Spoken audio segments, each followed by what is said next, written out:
Jacques Lacan fue un psicoanalista y teórico francés, nacido en 1901 y fallecido en 1981. Es conocido por su enfoque innovador en el psicoanálisis que integraba conceptos de la lingüística, la filosofía y la teoría crítica. Lacan propuso una reinterpretación de las ideas de Sigmund Freud, centrándose en el papel fundamental del lenguaje y la estructura del inconsciente en la formación subjetiva humana. Su trabajo ha tenido un impacto significativo en campos como la psicología, la filosofía y los estudios culturales y el feminismo. Lacan es reconocido por su estilo de enseñanza provocativo y sus escritos complejos que han generado debates y discusiones influyentes en el ámbito intelectual. ¿Qué es el complejo de Edipo en Lacan? En la teoría lacaniana, el complejo de Edipo representa un momento reestructurante fundamental en la constitución del sujeto. Más allá de ser una mera etapa del desarrollo psicosexual, el Edipo en Lacan se sitúa en el campo simbólico del lenguaje y la cultura. El núcleo de este complejo es la función paterna, a la que Lacan se refiere como el nombre del padre.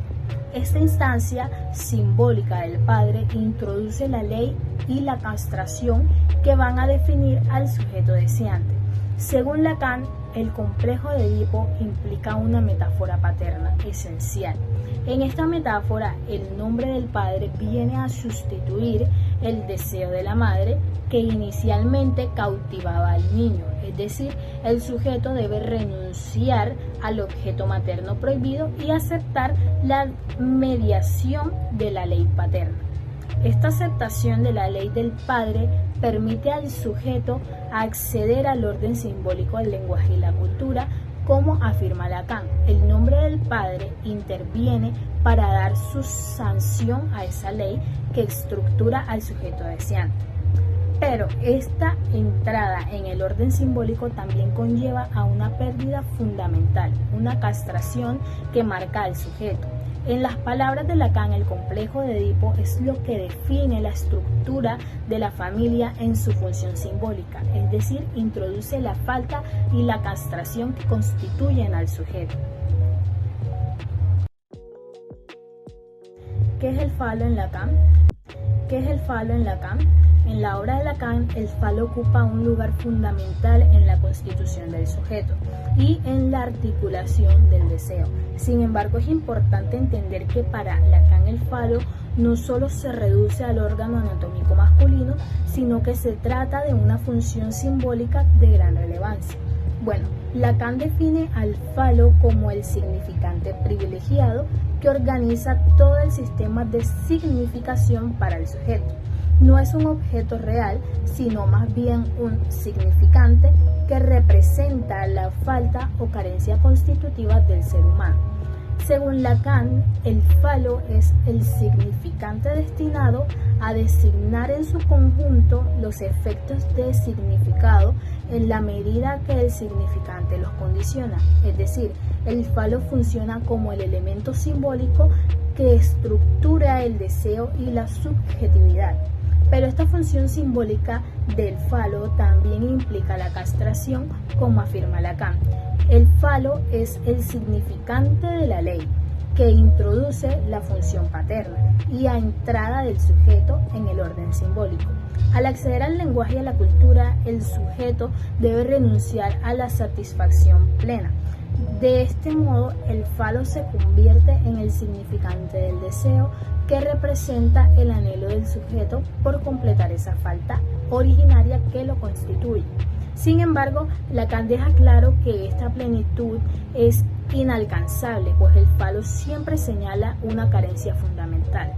En palabras del propio Lacan, el falo es el significante privilegiado de esa marca en la que la parte del logo se une al advenimiento del deseo, es decir, el falo articula la dimensión simbólica del lenguaje con la dimensión del deseo que estructura el sujeto.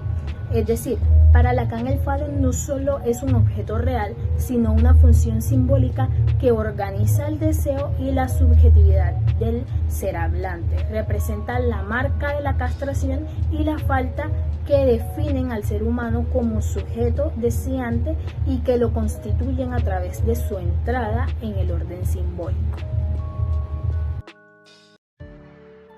El deseo juega un papel central en la formación de la subjetividad humana, según Lacan. El deseo se relaciona con la falta y con la búsqueda constante de un objeto. Esta falta es simbolizada por el falo, que representa tanto la presencia como la ausencia del objeto del deseo. El deseo se forma a través de la dinámica del complejo de Edipo, donde el sujeto experimenta atracción y rivalidad de los progenitores. Esta compleja red de relaciones influye en la formación del deseo humano y su relación con el falo como símbolo de completitud. En resumen, el deseo en la teoría lacaniana está estrechamente ligado a la falta simbolizada por el falo, a la dinámica del complejo de Edipo y a la distinción entre demanda y deseo. Estos elementos son fundamentales para comprender cómo Lacan conceptualiza el papel del deseo en la formación de la subjetividad humana. El estadio del espejo es una teoría desarrollada por el psicoanalista Lacan, donde básicamente se refiere a esa etapa importante del desarrollo del ser humano que va desde los 6 hasta los 18 meses de edad. En este periodo el bebé aún no tiene control total de su cuerpo. Él percibe su imagen de manera fragmentada y sin embargo cuando se ve reflejado en un espejo experimenta una sensación de júbilo al reconocer su propia imagen como unificada y completa. Esto genera en él una ilusión de dominio y control sobre él que aún no posee. Lacan plantea que es a partir de este momento en el que el niño comienza a construir su yo y su identidad. La imagen del espejo se convierte en el primer modelo de la propia identidad del sujeto. El bebé identifica esa imagen especular y a partir de ella empieza a configurar una representación mental de sí mismo. Ya que el yo que el niño percibe no corresponde totalmente con su experiencia corporal fragmentada. Hay una discrepancia entre la imagen ideal y la realidad. Lacan considera que este momento inaugural de la formación del yo es clave, pues establece una relación fundamental entre el individuo y su entorno. La imagen del espejo se convierte en el primer modelo de la propia identidad. Además, Lacan plantea que este proceso de identificación con la imagen especular se mantiene a lo largo de la vida, ya que el sujeto siempre buscará ratificar su identidad a través de los ideales y las imágenes que le puede ofrecer el otro.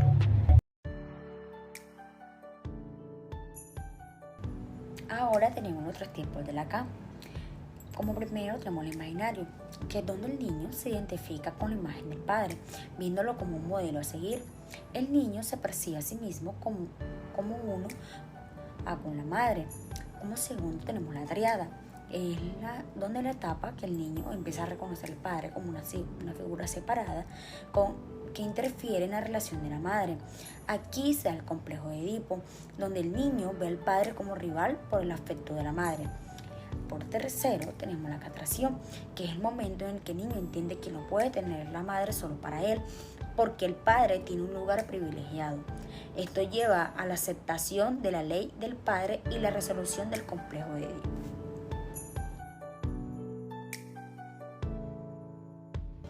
Bueno, ahora tenemos la diferencia entre cuerpo y organismo. El cuerpo hace referencia a la imagen corporal, la unidad imaginaria que el sujeto percibe de sí mismo. Es la representación del yo, la imagen que el sujeto construye de su propia totalidad a partir de la identificación como la imagen del otro. El cuerpo es la forma en que el sujeto asume como propia, pero que en realidad es una imagen extrema alienante. Ahora, el organismo. El organismo es la dimensión biológica, fisiológica, la realidad anatómica y funcional del cuerpo. Es la dimensión subjetiva, la base material orgánica que sirve de soporte al cuerpo imaginario. El organismo es la realidad biológica que procede de la construcción del cuerpo como imagen unificada. En conclusión, el cuerpo en Lacan es la dimensión imaginaria, la construcción simbólica de identificatoria del yo, mientras que el organismo es la base biológica de la realidad material del cuerpo previo a su representación imaginaria. Esta diferenciación es clave para entender la constitución del sujeto en la teoría lacaniana.